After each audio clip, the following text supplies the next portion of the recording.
Pernahkah kamu mendengar suara orang yang sudah meninggal? Memanggil namamu dari kamar kosong?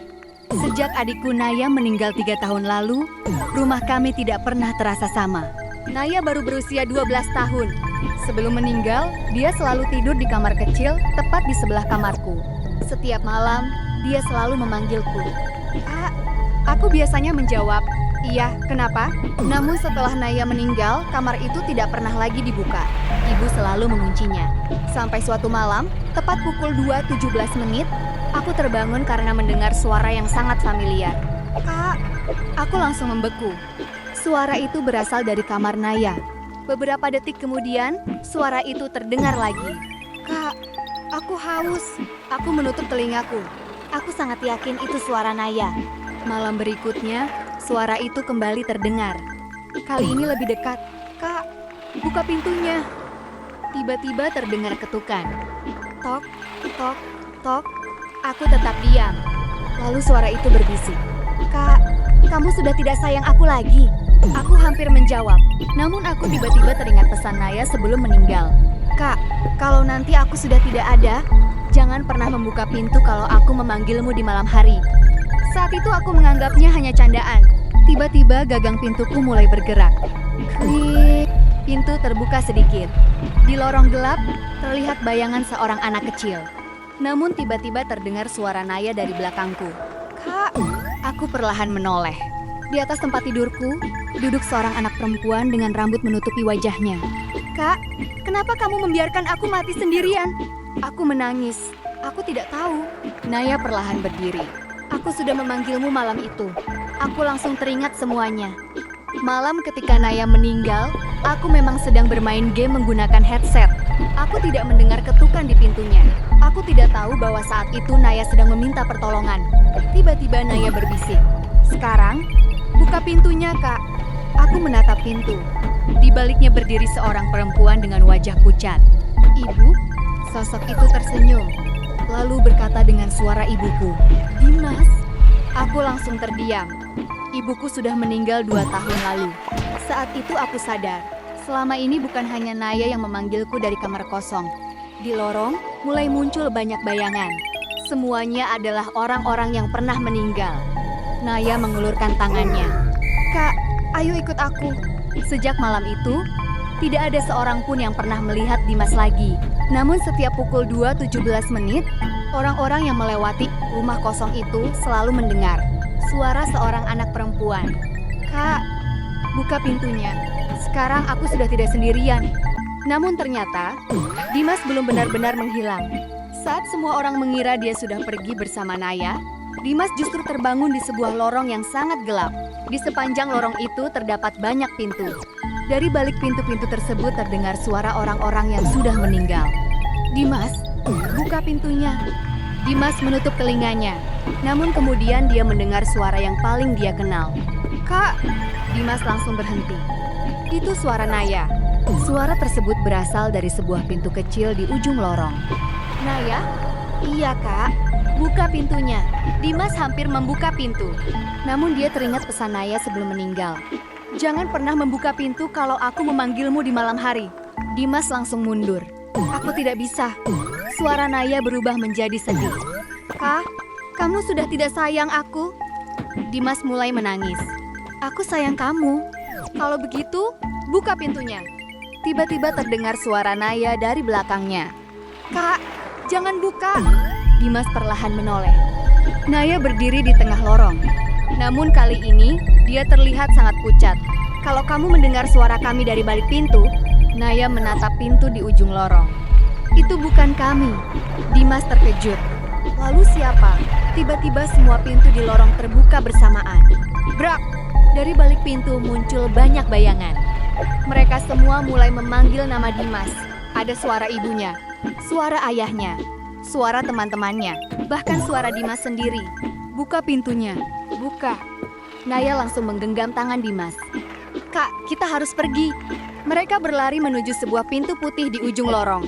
Di atas pintu itu tertulis, Dunia Manusia. Namun sebelum mencapai pintu, Naya berhenti. Kak, hanya satu orang yang bisa keluar. Dimas menggeleng. Kita keluar bersama. Naya tersenyum sedih. Tidak bisa. Dia mendorong Dimas menuju pintu. Kak, jangan pernah kembali ke sini. Dimas menangis.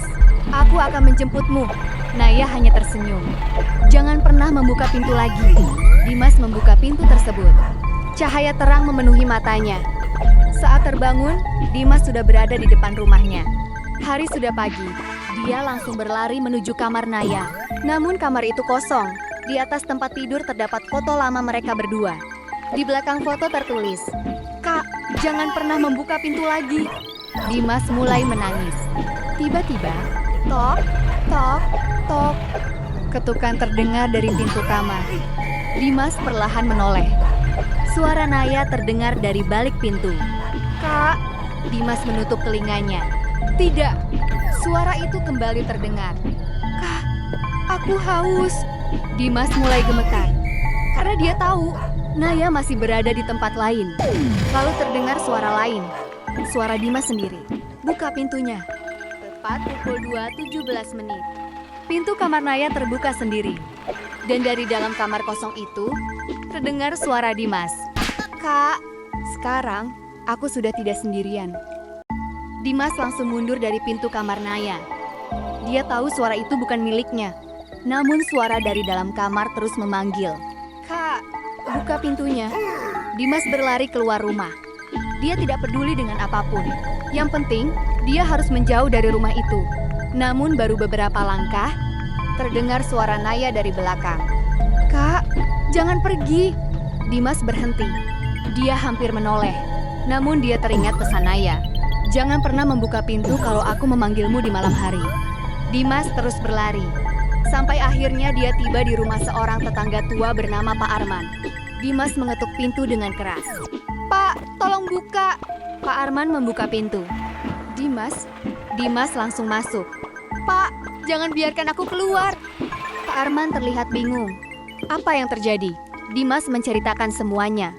Tentang lorong gelap, tentang Naya, dan tentang suara yang sekarang menirukan dirinya. Tiba-tiba, tok, tok, tok, terdengar ketukan dari pintu depan. Dimas langsung membeku. Pak Arman menatap pintu. "Siapa?" Dari luar terdengar suara Dimas. "Pak, tolong buka." Dimas langsung menggeleng. "Itu bukan aku." Suara di luar kembali terdengar. "Pak, aku kedinginan." Pak Arman mulai berjalan menuju pintu. Dimas langsung menahannya. "Jangan buka." Namun suara itu tiba-tiba berubah. Sekarang terdengar suara Naya. "Kak." Dimas menutup telinganya. Tidak. Suara Naya berbisik dari luar. "Kak, aku tahu kamu di dalam." Dimas mulai menangis. Pergi. Tiba-tiba lampu rumah padam. Gelap. Dimas merasakan seseorang berdiri tepat di belakangnya. Lalu terdengar bisikan di telinganya. "Kenapa kamu meninggalkanku?" Dimas menahan napas. Itu suara Naya. Namun Dimas tahu, itu bukan Naya. Dia berteriak, "Kamu bukan Naya!" Sosok di belakangnya tertawa. Lalu suara Pak Arman terdengar dari depan. "Dimas, jangan menoleh." Dimas menatap ke depan. Pak Arman berdiri di sana. Namun kemudian terdengar suara Pak Arman lagi. Dari belakangnya. Dimas langsung membeku. Ada dua suara Pak Arman. Satu di depan, satu tepat di belakangnya. Pak Arman berbisik, "Jangan percaya suara." Dimas mulai gemetar. Namun suara dari belakangnya berkata, "Dia sedang berbohong." Dimas tidak tahu siapa yang harus dipercaya. Tiba-tiba terdengar suara Naya yang sangat pelan. "Kak, jangan percaya siapapun." Dimas menatap Pak Arman. Dan saat itu dia baru menyadari sesuatu. Pak Arman tidak memiliki bayangan. Dimas mundur perlahan. "Kamu bukan Pak Arman." Sosok itu tersenyum. Kemudian wajahnya mulai berubah. Wajah Pak Arman menghilang dan berubah menjadi wajah Dimas sendiri. Sosok itu berbisik, "Kalau begitu, siapa yang akan kamu percaya?" Tepat pukul 2.17, pintu rumah Pak Arman terbuka sendiri. Dan dari luar, terdengar suara Naya. "Kak, kali ini jangan lari."